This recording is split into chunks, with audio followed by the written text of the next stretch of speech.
Hi friends, आज का हमारा पहला टॉपिक है त्वरण का मापन। किसकी सहायता से? त्वरण ट्रांसड्यूसर द्वारा त्वरण का मापन, यानी ट्रांसड्यूसर की सहायता से हम लोग त्वरण का मापन करेंगे। ट्रांसड्यूसर क्या होता है? ट्रांसड्यूसर एक ऐसी डिवाइस है जो किसी अविद्युत राशि को विद्युत राशि में परिवर्तित कर देता है। देखें, त्वरण का मापन करने के लिए हमारे पास कुछ इस टाइप की युक्तियाँ प्रयोग की जाती हैं, जिसमें एक स्ट्रेन गेज लगा होता है। यहाँ पर स्ट्रेन गेज और स्ट्रेन गेज के ऊपर है कोई मास हम फिट कर देते हैं, ठीक। और जिस बॉडी का एक्सेलरेशन यानी त्वरण हमको ज्ञात करना होता है, उसी पर ये जो पूरा प्रबंध है, मैनेजमेंट है, इस पूरे को उस बॉडी पर हम ले जा कर के आबद्ध कर देंगे। उसके बाद यदि बॉडी में कोई त्वरण होगा तो वो बॉडी एक्सेलरेट करेगी, यानी कि कंपन भी करेगी। कंपन की वजह से क्या होगा? स्ट्रेन गेज के प्रतिरोध में परिवर्तन आएगा। स्ट्रेन गेज की लंबाई बढ़ेगी या तो घटेगी, जिसकी वजह से इस स्ट्रेन गेज के रेजिस्टेंस में चेंजमेंट आएगा। और यदि रेजिस्टेंस में परिवर्तन हो रहा है तो क्या करेंगे? इस स्ट्रेन गेज को हम ले जा करके व्हीट स्टोन ब्रिज से जोड़ देंगे, यानी कि व्हीट स्टोन ब्रिज अब क्या हो जाएगा? असंतुलित हो जाएगा, जिसकी वजह से गैल्वेनोमीटर में विक्षेप उत्पन्न होगा। और वही विक्षेप का माप ही क्या बताएगा? हमारा एक्सेलरेशन का माप। जितना एक्सेलरेशन होगा उतना ही अधिक गैल्वेनोमीटर में विक्षेप होगा, और गैल्वेनोमीटर के विक्षेप को हम एक्सेलरेशन के सापेक्ष कैलिब्रेट कर लेंगे, और वही गैल्वेनोमीटर का विक्षेप हमारा एक्सेलरेशन बताएगा। इसको हम इस टाइप से भी लगा सकते हैं, जिसमें ये हमारा एक शाफ्ट है, बीच में शाफ्ट से ऊपर लगा देते हैं हम स्ट्रेन गेज, और ये हमारा मास, ठीक। इसको हम ले जा कर के उस बॉडी से जिसका एक्सेलरेशन ज्ञात करना होगा वहाँ पर ले जा कर के इसको हम बंद कर देंगे। और पुनः वही सारा काम इसमें भी होगा कि स्ट्रेन गेज के प्रतिरोध में चेंजमेंट आएगा, और वही प्रतिरोध में चेंजमेंट के कारण व्हीट स्टोन का ब्रिज असंतुलित हो जाता है, जिससे गैल्वेनोमीटर में विक्षेप उत्पन्न होगा। और गैल्वेनोमीटर का विक्षेप ही हमारा एक्सेलरेशन का माप बताता है। अगला टॉपिक है वाइब्रेशन रीड टैकोमीटर। कंपन रीड टैकोमीटर किस काम आता है? किसी भी वस्तु की आवृत्ति ज्ञात करने, यानी कि उसका वाइब्रेशन, कंपन ज्ञात करने के लिए उसका कंपन कितना है, कितना हर्ट्ज है कंपन का मान, उसको ज्ञात करने के लिए ये युक्ति प्रयोग की जाती है। क्या करेंगे? इसमें हमारा कुछ इस टाइप का अरेंजमेंट होता है। एक पतली पतली छड़ें होती जिसको हम रीड बोलते हैं। ये कैंटिलीवर बीम की भांति एक आधार से अटैच रहती हैं। ये कुछ इस टाइप की, ये यहाँ पर जॉइंट है इसमें। ये सारी रीड जितने भी आपको दिख रही हैं पूरा एक लीनियर डायरेक्शन में यहाँ पर बद्ध होती हैं, और एक सिरे पर ये स्वतंत्र होती है, अर्थात ये एज ए कैंटिलीवर बीम की तरह दिखती हैं। इन सभी की अलग अलग रीड की अलग अलग स्वाभाविक आवृत्ति होती है, अलग अलग फ्रीक्वेंसी होती है। इसकी फ्रीक्वेंसी को चेंज भी किया जा सकता है। हर एक रीड की फ्रीक्वेंसी को हम इसके स्वतंत्र सिरे पर कुछ अतिरिक्त छोटे छोटे द्रव्यमान लगा करके चेंज कर सकते हैं। अलग अलग रीड की अलग अलग स्वाभाविक आवृत्ति होती है।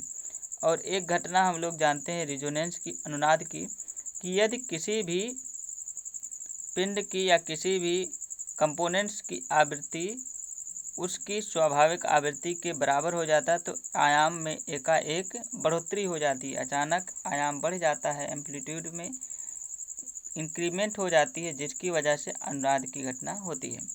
फिर क्या करेंगे? जिस बॉडी का हमको वाइब्रेशन ज्ञात करना होगा वहाँ पर ले जा कर के इस युक्ति को हम उसके साथ बांध देंगे।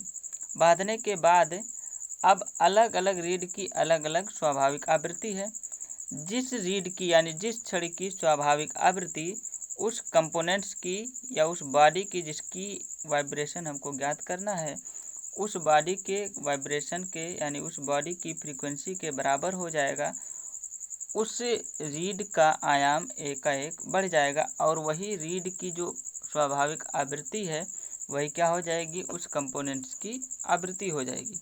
इस तरीके से हम लोग ज्ञात कर लेंगे कि किसी कंपोनेंट्स की जो वाइब्रेटिंग कर रहा है, जो है कंपन उत्पन्न कर रहा है, उसकी आवृत्ति कितनी है। जैसा कि यहाँ पर दिख रहा है आपको कि जब कंपन मैच नहीं खाएगा, यानी कि रीड की जो स्वाभाविक आवृत्ति है कुछ अलग है, और जो कंपोनेंट्स है जिसकी हमको आवृत्ति यानी कि वाइब्रेशन हमको ज्ञात करना है, जिसका कंपन हमको ज्ञात करना है कि उसकी आवृत्ति कितनी है, और यदि वो रीड की स्वाभाविक आवृत्ति के बराबर नहीं है तो वो देख रहे हैं आपको कुछ इस टाइप का दिख रहा है, यानी कि उसके आयाम में कोई चेंजमेंट नहीं होगा, उसका आयाम नहीं बढ़ेगा।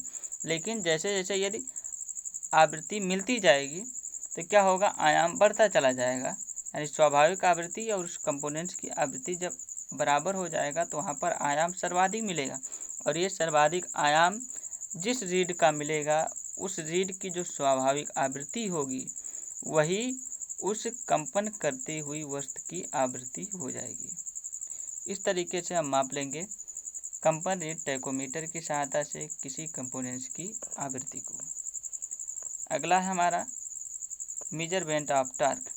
अब मेजरमेंट ऑफ टॉर्क को देखने से पहले हमको बलागुण होता क्या है इसको समझ लेना जरूरी है, और उस बलागुण लगाने से कोई शाफ्ट पर कितना टॉर्क कितना पावर उत्पन्न होता है उसको हमें ज्ञात करना है।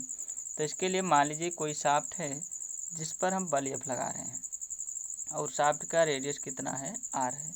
तो अब इस एफ बल लगाने से उस शाफ्ट पर कितना बलागुण उत्पन्न होगा, या कोई पहिया है उस पहिए पर कितना बलागुण उत्पन्न होगा, इसको हमें निकालना हो तो बलागुण बराबर हम लोग क्या जानते हैं, बल गुणे लंबवत दूरी। किसकी लंबवत दूरी, बल और उस बिंदु के बीच की लंबवत दूरी जिसके सापेक्ष वो वस्तु या वो पहिया गतिमान है या उसके अबाउट घूर्णन गति कर रहा है। तो यहाँ पर बिंदु ओ के पड़ता ये पहिया या ये शाफ्ट हमारा घूर्णन गति करेगा, यानी कि बल और इस बिंदु ओ के बीच की लंबवत दूरी जिसको हम आर माने हैं, यही क्या हो जाएगा, बलागुण का मान। बलागुण को हम यहाँ पर टाउ से दर्शा रहे हैं। टाउ बराबर क्या हो जाएगा, एफ इंटू आर, जहाँ एफ क्या है उस पहिए पर आरोपित बल का मान और आर है उस पहिए की रेडियस। अब यदि हमारा बलागुण का मान पता चल गया तो इस बलागुण की सहायता से हम क्या निकाल सकते हैं, पावर को, कि पहिए पे कितनी शक्ति है उसको हम निकाल सकते हैं। कितना होता है, पावर बराबर होता है टाउ इंटू ओमेगा, जहाँ ओमेगा क्या होता है, कोणीय वेग। ओमेगा इस पहिए का कोणीय वेग है और टाउ क्या है, बलागुण का मान है। जिस तरीके से हम यदि कोई वस्तु लीनियर डायरेक्शन में मोशन करता है तो उसके लिए पावर का मान पी बराबर एफ इंटू वी होता है, जहाँ एफ क्या होता है, अप्लाई फोर्स का मान, वी होती है वेलोसिटी। तो यहाँ पर अब ये रोटेशन मोशन कर रहा है तो यहाँ पर हम फोर्स नहीं लेंगे, यहाँ पर हम क्या लेते हैं, बलागुण। तो एफ के स्थान पर बलागुण हो जाता है। अब ये क्या होता है, रेखीय वेग। तो ये चूंकि कोणीय गति कर रहा है इसलिए इसका हम क्या लेंगे, कोणीय वेग। तो यहाँ पर एफ के स्थान पर टाउ हो जाता है और वी के स्थान पर ओमेगा हो जाता है। यानी कि कोई भी वस्तु यदि घूर्णन गति कर रहा है तो उसके लिए पावर का मान कितना होता है, टाउ इंटू ओमेगा। और ओमेगा क्या है, कोणीय वेग। कोणीय वेग ओमेगा बराबर हम लोग जानते हैं 2 पाई कैपिटल एन अपान 60, जहाँ एन क्या है उस पहिए या शाफ्ट का आरपीएम है, यानी रिवोल्यूशन पर मिनट, चक्कर प्रति मिनट है। इसको हम चक्कर पर सेकंड के रूप में भी ले सकते हैं। यदि चक्कर पर सेकंड के रूप में ओमेगा को लिखेंगे तो 2 पाई स्मॉल एन लिखेंगे, जहाँ एन क्या, R P S, revolution per second, यानी कि एक सेकंड में पहिया कितना चक्कर लगा रहा है। तो या तो 2 पाई स्मॉल एन लिखें या हम 2 पाई कैपिटल एन अपान 60 भी ओमेगा का मान लिख सकते हैं। यहाँ कैपिटल एन है आरपीएम और स्मॉल एन क्या है, आरपीएस। अब यदि इस पावर को हमको किलोवाट में बदलना है तो क्या करेंगे, ये यहाँ पर जो आएगा हमारा मान ये किस में आएगा, वाट में। किलोवाट में बदलना होगा तो क्या करेंगे, 1000 से डिवाइड कर देंगे, 1000 से भाग। और यदि हार्स पावर में बदलना होगा तो किससे डिवाइड करेंगे, 735 वाट, चूँकि हम लोग जानते हैं कि एक हार्स पावर बराबर कितना होता है, 735 वाट। और यदि इस वाट को हार्स पावर में बदलना होगा तो 735 से भाग दे देंगे तो ये हो जाएगा हार्स पावर एचपी में। और यदि हमको इसे किलोवाट में बदलना है तो 1000 से भाग दे देंगे। ठीक, चलिए देखते हैं कैसे हम किसी शाफ्ट की शक्ति का मापन करते हैं या ब्रेक पावर का मापन कैसे करेंगे। ठीक, इसके लिए हमारा कुछ इस टाइप की डिवाइस है। ये है हमारा प्रोनी ब्रेक डायनामोमीटर। प्रोनी ब्रेक डायनामोमीटर, प्रोनी इस वैज्ञानिक के नाम पर है जिन्होंने इसको सर्वप्रथम बनाया था, उन्हीं के नाम पर प्रोनी ब्रेक डायनामोमीटर है। डायनामोमीटर का क्या काम होता है, किसी भी शाफ्ट की शक्ति को ज्ञात करने के लिए डायनामोमीटर यूज किया जाता है। तो यहाँ पर कौन सा डायनामोमीटर है, प्रोनी ब्रेक डायनामोमीटर। देखें इसकी कंस्ट्रक्शन कुछ इस प्रकार होती है। इसमें दो लकड़ी के ऊपर और नीचे लकड़ी के दो ब्लॉक होते हैं। इन दोनों ब्लॉक को आपस में इंगेज किया जाता है एक स्क्रू की सहायता से। स्क्रू जब टाइट करते हैं ये दोनों ब्लॉक आकर के आपस में टच हो जाते हैं। इस ब्लॉक को उस रोटेटिंग बॉडी से हम अटैच कराते हैं जिसका हमको पावर ज्ञात करना होता है। या तो हम उससे शाफ्ट से डायरेक्ट अटैच करा देंगे या तो उस पर लगी हुई फ्लाई व्हील से अटैच कराएंगे। इसके साथ लगी हुई एक भुजा है हमारी, यहाँ से L दूरी पर इस पर हम फोर्स अप्लाई कर सकते हैं। तो यहाँ बिंदु O से, यानी कि ये जहाँ पर शाफ्ट का केंद्र होगा वहाँ से कितनी दूरी पर बल एफ लग रहा है, वो लंबाई है कैपिटल L। ठीक, देखें कैसे काम करता है। जब ये पहिया या शाफ्ट रोटेशन मोशन कर रहा होगा तब क्या करेंगे, हम धीरे धीरे इस स्क्रू को टाइट करेंगे। स्क्रू से टाइट करेंगे तो क्या करेगा, ये ब्लॉक उस फ्लाई व्हील से या उस ब्रेक ड्रम से संपर्क में आएगा। ब्रेक ड्रम के संपर्क में आते ही क्या करेगा, वो इस पहिए को रोकने की कोशिश करेगा। रोकने की कोशिश करेगा तो क्या करेगा, ये हमारा आर्म ऊपर उठना चाहेगा। ऊपर उठना चाहेगा तो यानी कि अभी क्या है कि ये बैलेंस नहीं है। अब क्या करेंगे, इस पर हम फोर्स अप्लाई करेंगे। फोर्स कैसे अप्लाई, या तो हम डायरेक्ट फोर्स अप्लाई करेंगे या तो हम क्या करते हैं, यहाँ पर हम बेट लटकाते हैं। बेट भी लटका करके इसको बैलेंस किया जाता है या तो हम फोर्स अप्लाई करके भी बैलेंस कर सकते हैं।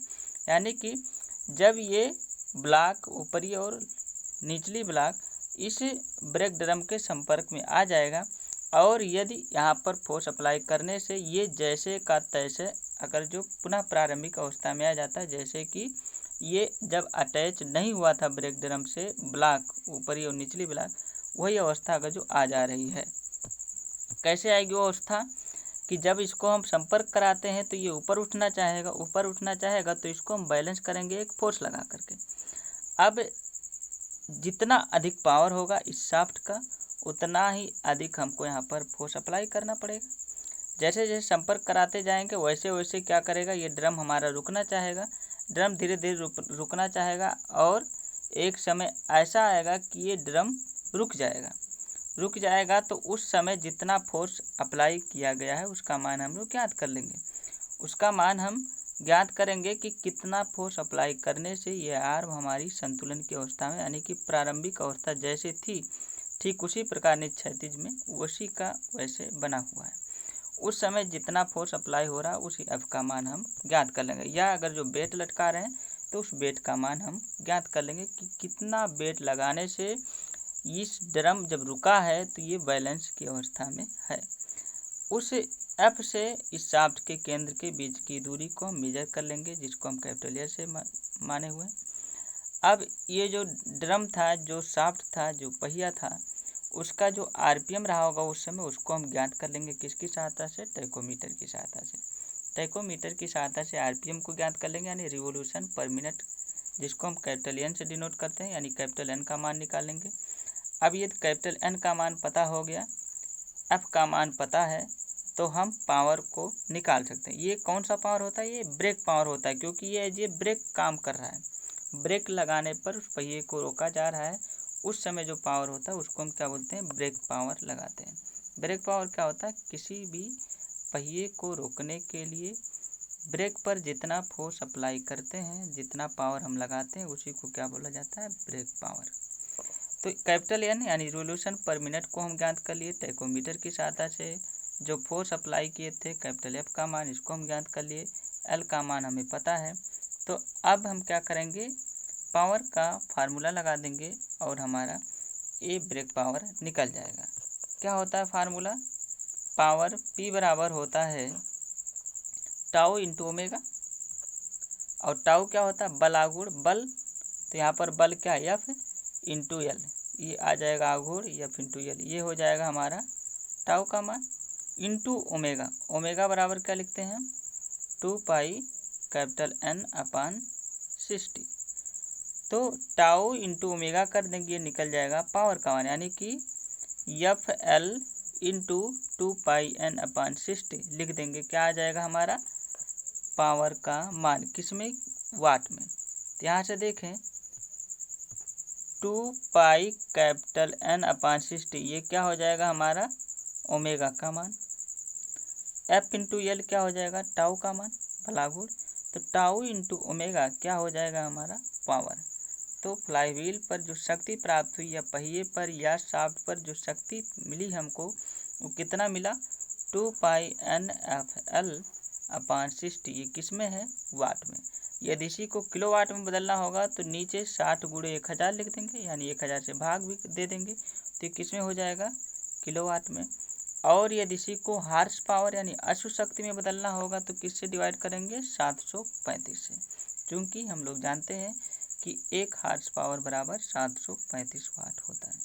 तो इस तरीके से हम किसी शाफ्ट की शक्ति को ज्ञात कर सकते हैं या किसी पहिए के पावर को ज्ञात कर सकते हैं, किसकी सहायता से प्रोनी ब्रेक डायनमोमीटर की सहायता से। ओके, थैंक यू, आज यहीं तक, वंदे मातरम।